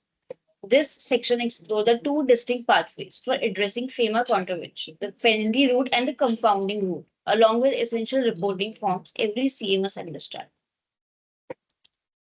Compounding and penalties under FEMA. So there's two penalty. First is Section 13 penalty route, imposed by adjudicating officer after a show cause notice and a formal hearing. Penalty may reach 3x the amount involved. And the Section 15 compounding route. Voluntary regularization applied. Suo motu to RBI, available for most contravention except Section 37A offences. Late submission fee. Streamlined LSF framework applies to delay up to 3 years. Two-tier structure based on whether the forms capture actual cash flows. If there is no cash flow, the late submission fee will be 7,500 flat. If there is cash flow, then the late submission fee will be rupees 7,500 plus 0.025% into amount involved in 2 years of delay, capped at 100% of amount involved. So here the example on this is USD 1 million is delayed for 2 years. So the late submission fee will be 7,500 plus 0.025% of 8.3 crore, which is USD 1 million converted into rupees into 2 years is equals to, which will be 7,500 plus 4.15 lakhs. Penalty for contravention, Section 13 versus Section 37A. Section 13 is a general contravention, which includes show cause notice, then hearing and penalty up to 3x amount involved if the amount is quantifiable. If the amount is not quantifiable, amount will be flat rupees 2 lakhs. If the offences will be continuing, then rupees 5,000 per day additional. They can appeal to special director within 45 days, then appellate tribunal, then high court. Non-payment within 90 days trigger prosecution for civil imprisonment. The Section 37A, oversee asset beyond threshold. Asset liable to confiscation, penalty up to 3x the amount. Liable for prosecution, not compoundable under any circumstances, no exception. Section 37A offences are fully excluded from the compounding mechanism. There is no voluntary regularization route available. Here are the questions for the online participants. Under Section 37A of FEMA, relating to foreign assets held beyond permissible threshold, which of the following is true? Option A, the offence is compoundable on payment of a fee. The offence is not compoundable under any circumstances. Option C, it attracts only a warning, no penalty. Option D, it is compoundable only for first-time offenders. Manas Nair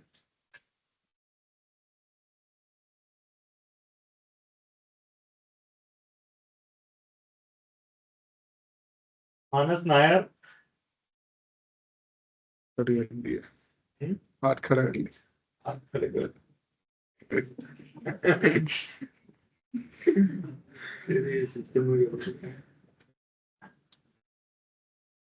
नमन नब्बे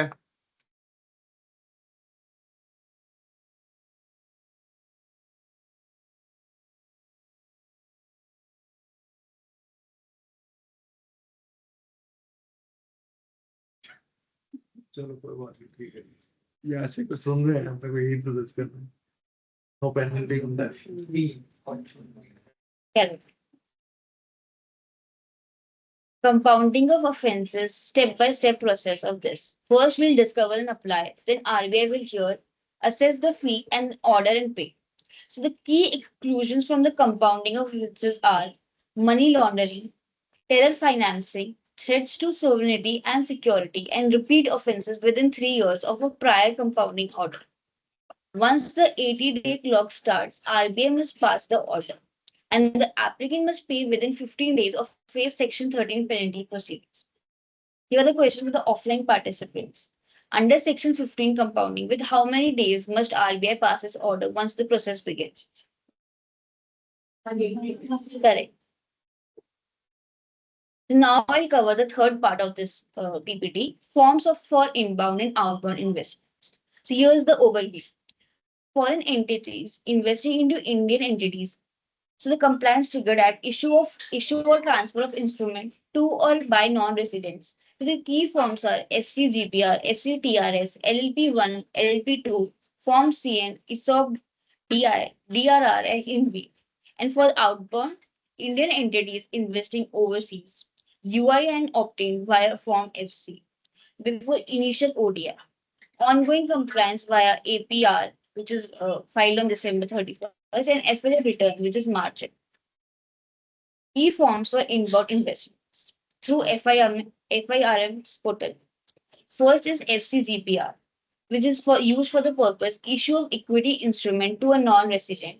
It is the most commonly filed form in routine FDI transaction. Then FCTRS, transfer of equity instruments between resident and non-resident. Second most frequently filed. LLP1, report filed by LLP that receive FDI as capital contribution from a foreign partner. LLP2, transfer of capital contribution or profit share between resident and non-resident in an LLP. Form CN, issue or transfer of convertible notes to a person resident outside India. Form ESOP, issue of ESOPs by Indian company to a non-resident employee. Form DI, reporting of downstream or indirect foreign investment in Indian entities. Form DRR, issue or transfer of depository receipts, ADRs and GDRs. Form INV, units of an investment vehicle, issued to a non-resident investor. So here FCGPR and FCTRS, the most two commonly filed forms in routine FDI transaction. So let's study about this. FCGPR, full format. The filing timeline of this form is filed within 30 days from the date of allotment of capital instruments to the non-resident investor via the single master form. So part A includes entity detail. SIN, PAN and company name are auto-filled. FDI entry route and applicable sectoral cap, statutory ceiling are entered manually. Part B, issue details. Date and nature of issue, which includes right, bonus, ESOP, private placement, and etc. Type of capital instruments. Number of instrument, face value, issue price, and total consideration.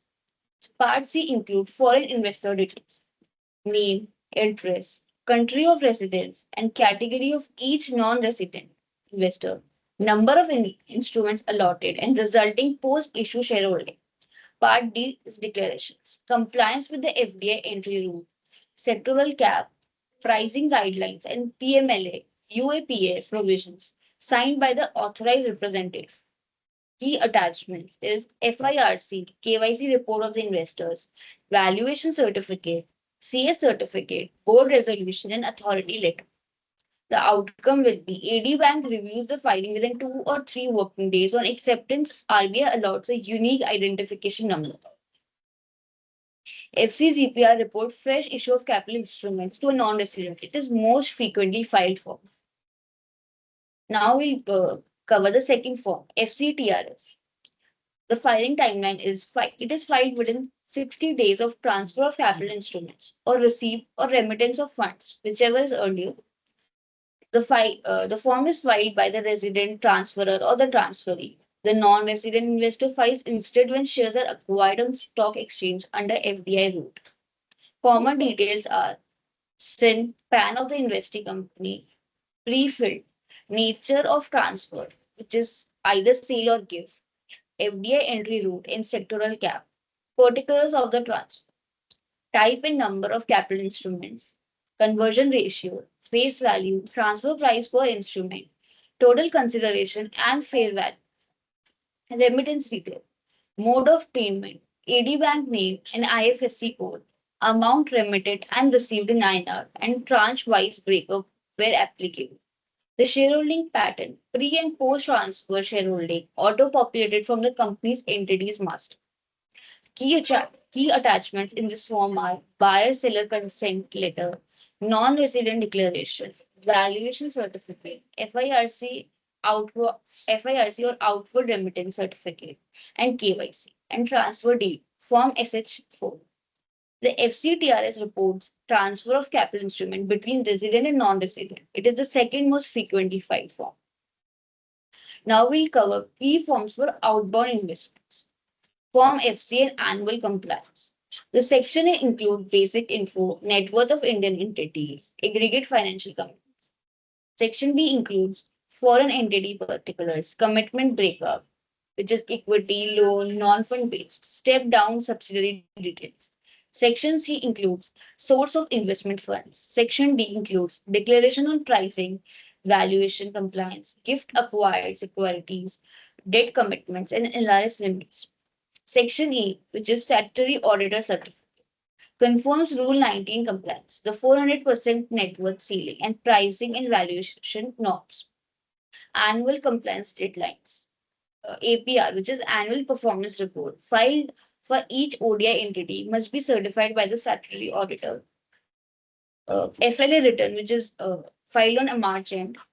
Annual return on foreign liabilities and assets filed by Indian companies, LLPs having FDI or ODI, disclosing foreign liabilities and asset in March.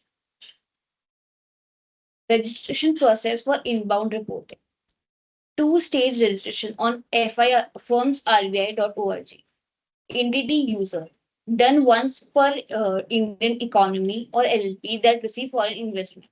Covers indirect or downstream investment in the entity master. The business user includes the individual who files form in the single master form, that is FCGPR, FCTRS, LLP1, LLP2, Form CN, DI, ESOP, DRR, in business user requirements, contact details, AD Bank IFSC code, authority letter, PAN, and SIN and LLPIN of the investee entity. AD Bank verification is required. AD Bank branch verifies the BU registration, approval or rejection communicated by email. So the portal is single master form, covers all inbound reporting, FCGPR, FCTRS, LLP1, LLP2, and more. Prerequisite for all filing. No filing without approval. No SMF form can be submitted until BU registration is AD Bank approved. The key point here is individual specific credentials. Business user credentials belong to the individual filer, unlike entity user credentials, which are entity specific. Annual performance report, filing rules. It is not required when holding is below 10% equity without control and no other financial committed besides equity. The liquidation exit, not required once the foreign entity is under liquidation, from the date liquidation begins. The basis of preparation, based on audited financial statements, unaudited except only where the host jurisdiction does not mandate audit and the investor has no control. The part year at disinvestment is reported in Form FC instead of fresh APR. Multiple investors, one report. Where more than one Indian resident invest in same foreign entity, the highest stakeholder files the APR. Equal stake may file jointly. So here are the key takeaways from this PPT. First, we'll discuss export of goods and services. The three main points are 15-month realization period, ED category banks central to all compliance, EDPMS and EBRC are the backbone of export monitoring. Part second covered compounding and penalties. Section 13 penalties up to 3x the amount. Section 37A never compoundable. Section 15 compounding is voluntary 180-day window, 15-day payment rule, and LSF available for delay up to 3 years. Part 3 includes forms for inbound and outbound. So the main forms are FCGPR, FCTRS, dominated inbound FDI reporting. Form FCUIN plus APR govern outbound ODI. FLA return, which annual must be filed for both FDI and ODI entities. Thank you.